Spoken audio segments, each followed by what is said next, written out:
তো গাইস আমি বেরিয়ে পড়েছি সকাল সকাল। এখন বাজে তোমার 9টা 35 হয়ে গেছে, ঠিক আছে।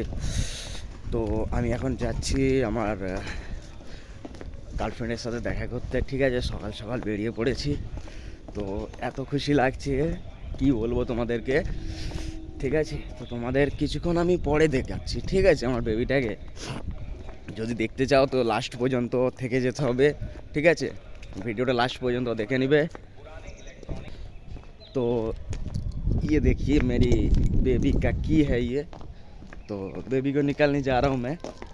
आज छुट्टी है मेरा, आज शुक्रवार है या शनिवार होगा।